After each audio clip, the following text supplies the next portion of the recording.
le journal.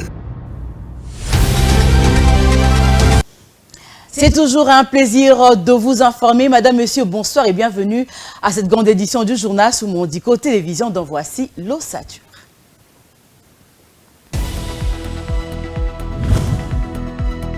Après concertation avec l'hôtel de ville de Kinshasa, le bloc de l'opposition composé des Fayulu, Sesanga, Matata et Katumbi s'est finalement résolu de reporter pour une semaine la marche prévue le samedi 13 mai, le temps que l'autorité urbaine prenne des bonnes dispositions pour encadrer convenablement cette activité pacifique.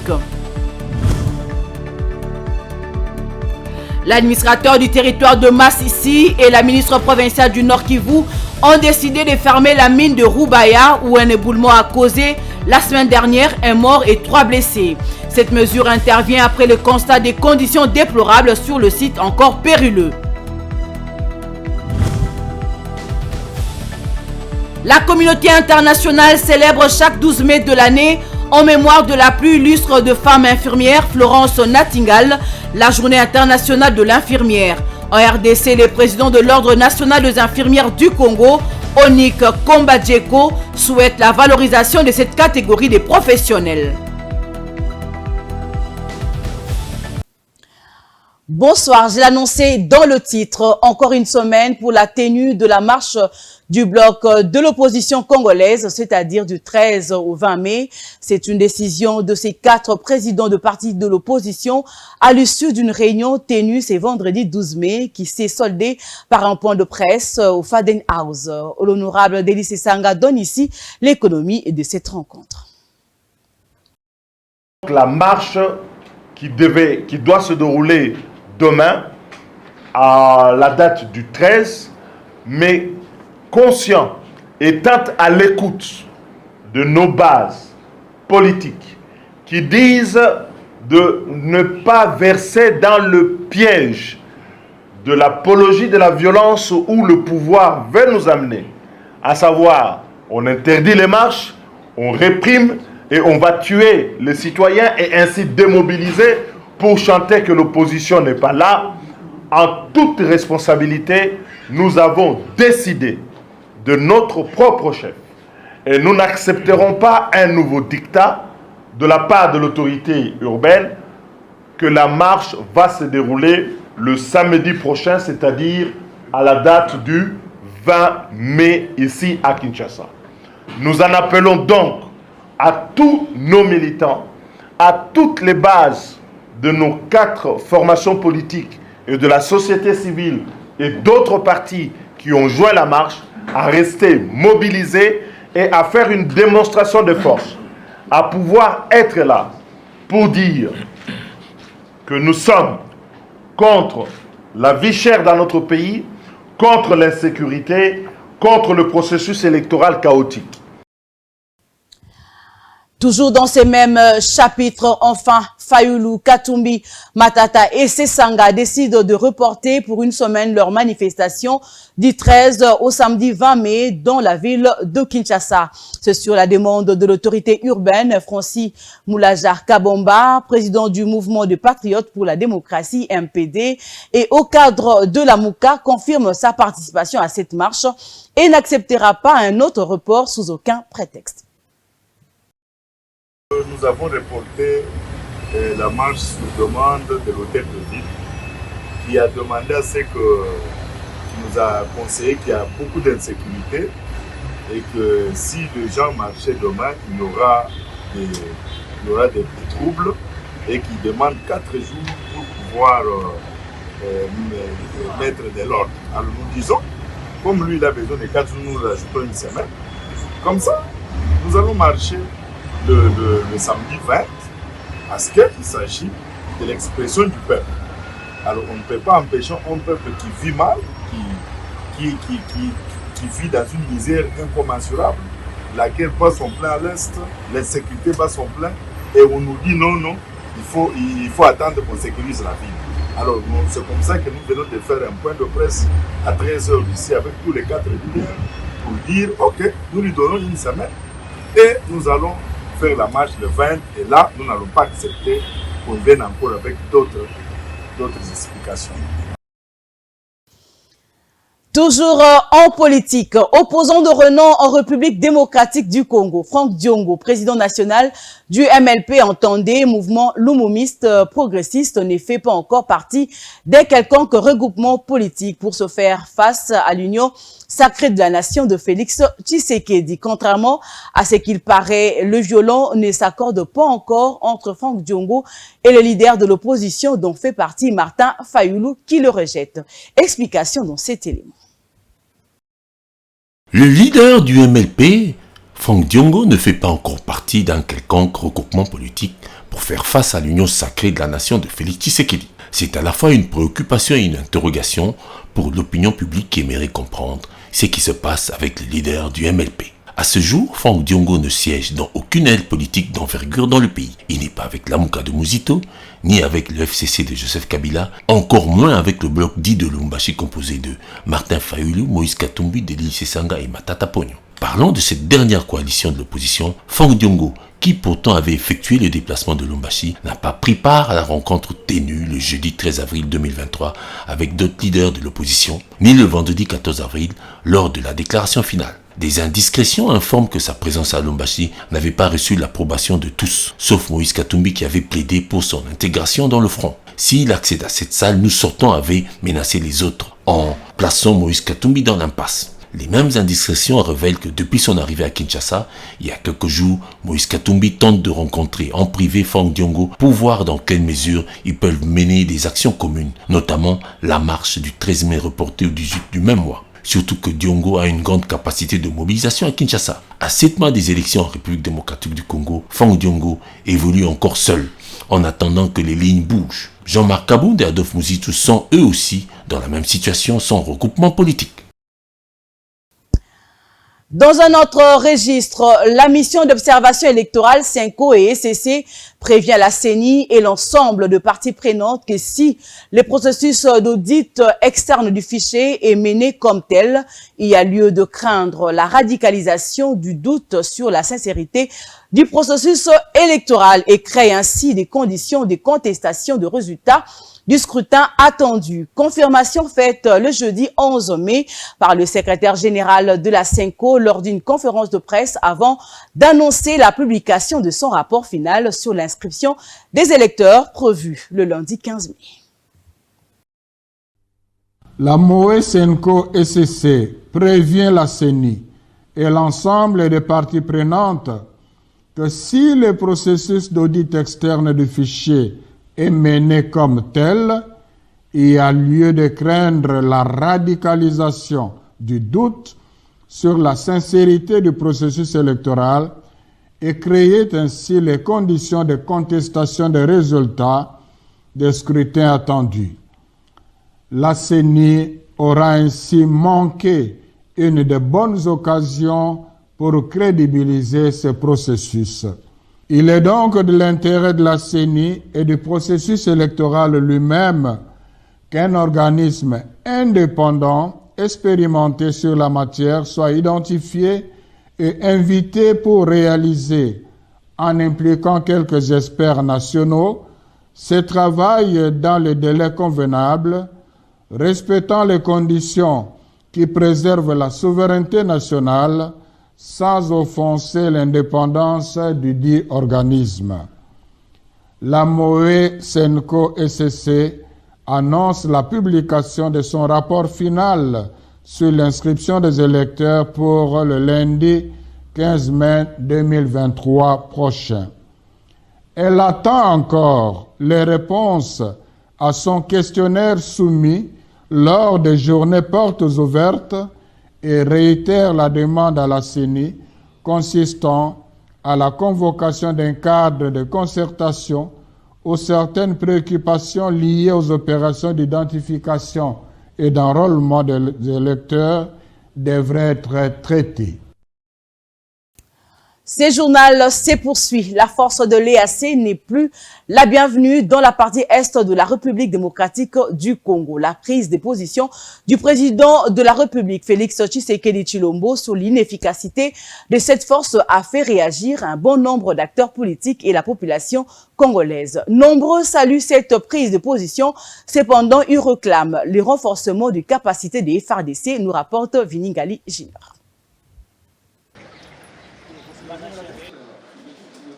La position de Félix Tshisekedi sur l'inefficacité de la force de l'EAC n'a pas laissé indifférents certains acteurs politiques congolais. Qu'il en soit de l'opposition ou de la majorité, tous sont unanimes concernant cette position. Le chef de l'État congolais a raison sur toute la ligne vu la complicité de la force de l'EAC avec les terroristes de M23, estime un député congolais. Si les présidents des pays sahélophones sont tous dans la trahison et joue la double face, je crois que le président Félix Antoine Tshilombo devient le salut de tout le monde et de ces pays-là que nous allons voir comment ils vont être redressés, parce que d'autres pays comme l'Afrique australe a montré beaucoup plus de droiture, de fermeté dans ce que ce n'est pas seulement ces tours ici, c'est à 2 reprises. Nous avons été sauvés. Encore, c'était par un pays qui est moins important, mais là, le Zimbabwe, la Namibie et tout ça se sont impliqués. Mais pourquoi ceux de l'Est viennent d'éprouver cet échec? La leçon est donnée. Nous remercions le chef de l'État. Nous serons derrière lui. Nous allons les soutenir jusqu'au bout. Dans les rues de Kinshasa, les avis sont partagés. Certains estiment que le président Tshisekedi avait commis une erreur en faisant appel aux forces de l'EAC. Il devrait aujourd'hui chercher à renforcer les forces armées de la RDC. Ici, recourir à la SADC, mais qu'on ne nous envoie pas encore les éléments, qu'on nous donne les armes, les moyens, qu'on nous donne les moyens financiers, qu'on nous donne les armes, qu'on puisse équiper l'armée nationale, qu'on puisse renforcer encore nos effectifs au front et qu'ils puissent combattre pour que nous puissions avoir la victoire. Nous voulons que la victoire de la guerre, de l'agression ne soit pas attribuée à d'autres nations et doit être une victoire congolaise. D'autres, cependant, saluent la position du président congolais. Ils argumentent que les forces de l'EAC ont échoué, elles doivent plier bagages. Je soutiens la démarche du chef de l'État. Lui, il est dans la logique.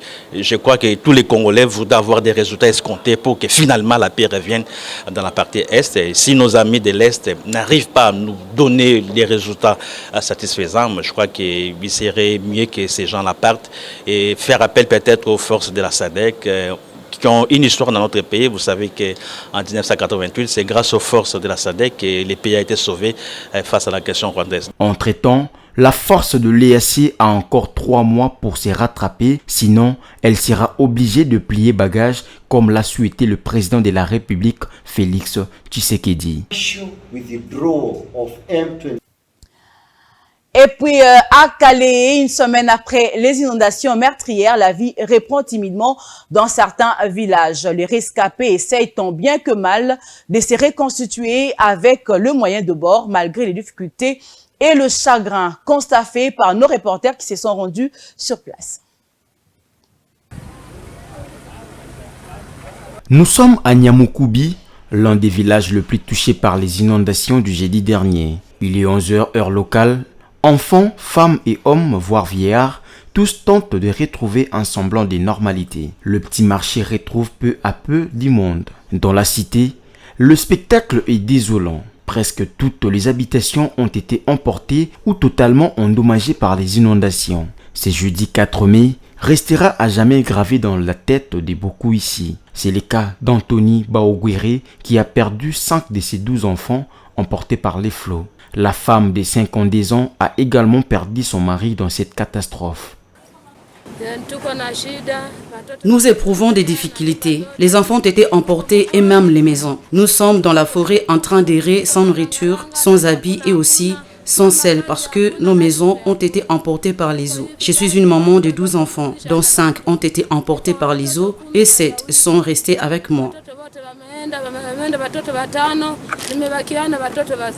Dans les ruines de Nyamukoubi, de jeunes enfants ramassent des morceaux de bois pour la cuisson. Certains jeunes ayant échappé à cet incident monstrueux accomplissent des travaux communautaires pour contribuer à l'assainissement de leur milieu. D'autres s'essayent au bricolage. Malia Munga, qui a tout perdu dans cette catastrophe, lance un appel à l'aide aux autorités. Il plaide pour une relocalisation. Il y a un sérieux problème ici. Des maisons, des familles comme papa, maman et les enfants ont été emportés par les eaux. Ma maison était non loin d'ici, mais emportée par les eaux avec un enfant.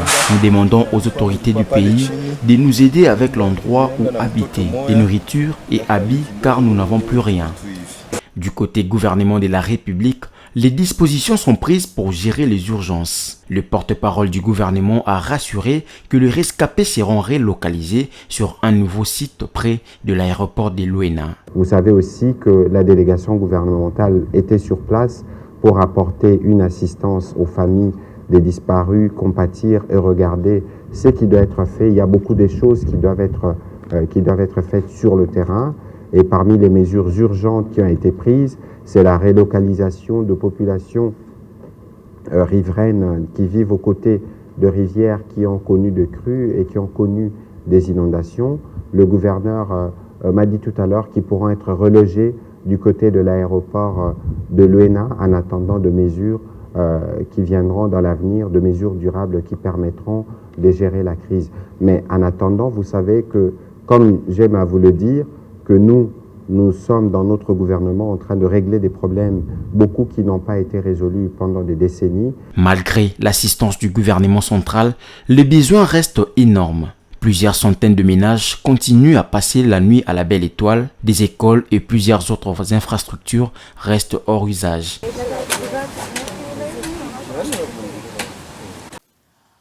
Toujours dans le chapitre de sinistre, un éboulement s'est produit dans la mine de Roubaya, faisant un mort et 3 blessés. Plus de 24 heures après ces drames, le gouverneur du Nord Kivu a dépêché sur place l'administrateur du territoire de Massissi pour compatir avec la population éprouvée, mais aussi et surtout leur rappeler la mesure de fermeture de cette mine où l'on exploite le coltan.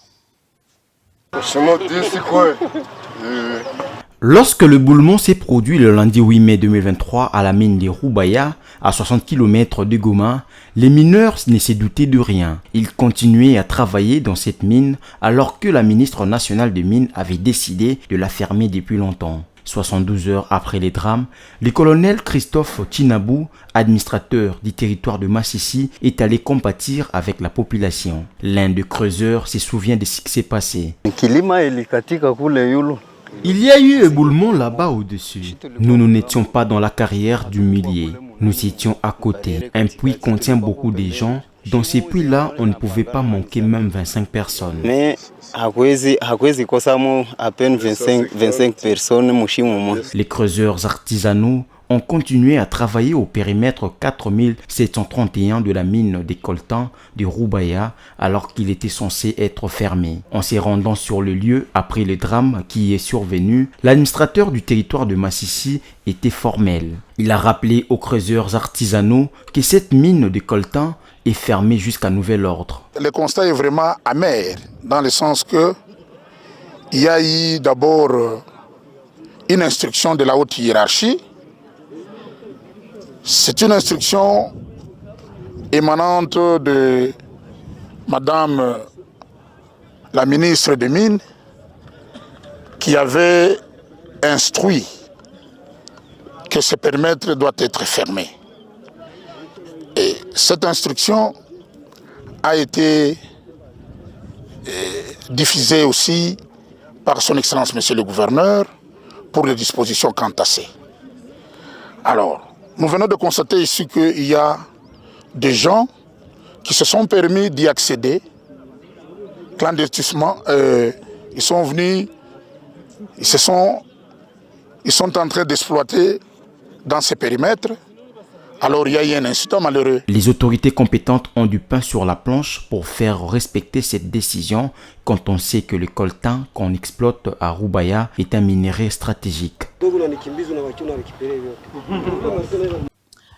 Triste réalité. Dans le chapitre des célébrations 12 mai de chaque année, le monde entier célèbre la journée internationale des infirmières. À Kinshasa, cette date a été commémorée sous le thème « Nos infirmières, notre futur ». C'est dans une cérémonie organisée par l'Ordre national des infirmiers du Congo, ONIC en sigle, coordonnée par son président Komba Djeko, qui a plaidé pour la valorisation de cette profession. Reportage. Le président de l'Ordre national des infirmiers du Congo, ONIC en sigle, Komba Djeko, a appelé ce vendredi 12 mai 2023 toute la communauté à valoriser la profession d'infirmière. Il a lancé cet appel à l'occasion de la célébration ce vendredi de la journée des infirmières sous le thème « Nos infirmières, notre futur ». Par ces thèmes, il a voulu démontrer que si nous voulons assurer notre avenir, nous tous infirmiers, population et gouvernement, pour de soins de santé dans l'avenir, il faut investir aujourd'hui dans la profession infirmière. Il faut valoriser cette profession parce que n'importe qui ne doit pas devenir infirmière, a déclaré le président de l'Ordre national des infirmières du Congo, Komba Djeko. Il révèle néanmoins que la profession infirmière rencontre plusieurs difficultés. Le milieu par excellence du travail de l'infirmier, c'est le lieu de soins, c'est-à-dire l'hôpital et les centres de santé. Si ce lieu ne répond pas aux normes, ne répond pas en termes de dotation, en termes de sécurité, eh bien, c'est la première difficulté que connaît cette profession. Autre difficulté, c'est l'insuffisance d'hôpitaux construits par l'État congolais. Ceux qui existent font face au manque d'équipement le plus élémentaire,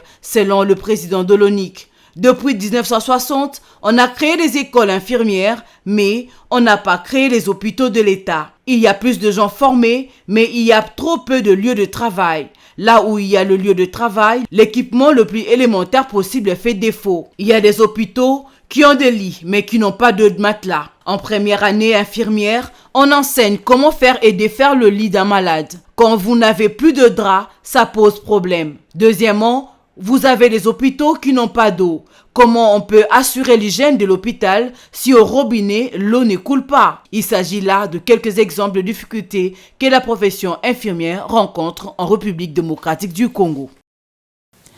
Parlons sport avant de finir. Le président du Festival africain des arts martiaux, en sigle FADAM, a procédé le jeudi 11 mai à la signature d'une convention entre FADAM et les complexes sportifs IMCA. Ces partenariats rentrent dans le cadre de la bonne tenue de ces grands festivals des arts martiaux en République démocratique du Congo. La cérémonie s'est déroulée au siège de l'IMCA sur l'avenue Kassavubu dans la commune de Kalamou. Jocelyne Massial a évité Panzou nous signe ce reportage.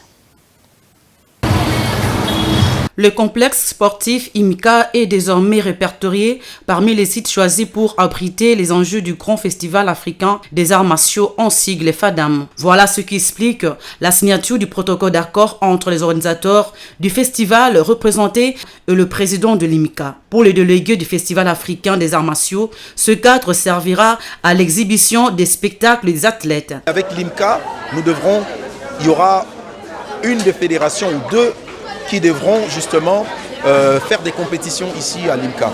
D'autre part, donc toujours dans notre convention, l'IMCA disponibilise pour FADAM plus de 300 bénévoles. Vous savez que FADAM, c'est quand même un très grand événement où on aura besoin de plus de 1000 personnes qui devront travailler. À noter que le Festival africain des arts martiaux débute du 7 juin prochain. Plusieurs activités préparatoires sont prévues tant par les organisateurs et le gouvernement congolais parrain de l'événement.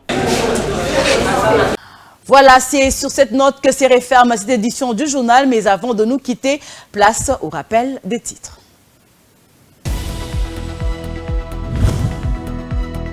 Après concertation avec l'hôtel de ville de Kinshasa, le bloc de l'opposition composé des Fayulu, Sesanga, Matata et Katumbi s'est finalement résolu de reporter pour une semaine la marche prévue le samedi 13 mai, le temps que l'autorité urbaine prenne des bonnes dispositions pour encadrer convenablement cette activité pacifique.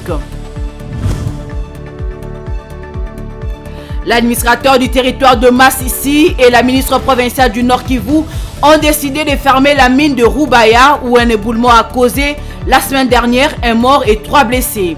Cette mesure intervient après le constat des conditions déplorables sur le site encore périlleux. La communauté internationale célèbre chaque 12 mai de l'année En mémoire de la plus illustre de femmes infirmières, Florence Nightingale, la journée internationale de l'infirmière.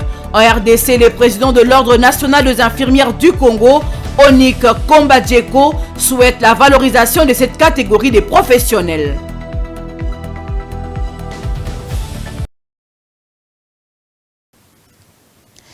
C'est la fin de cette session d'information réalisée par Guy Richard Kabamba. Merci de l'avoir suivi. Bon suite de programme sur Mondico Télévision.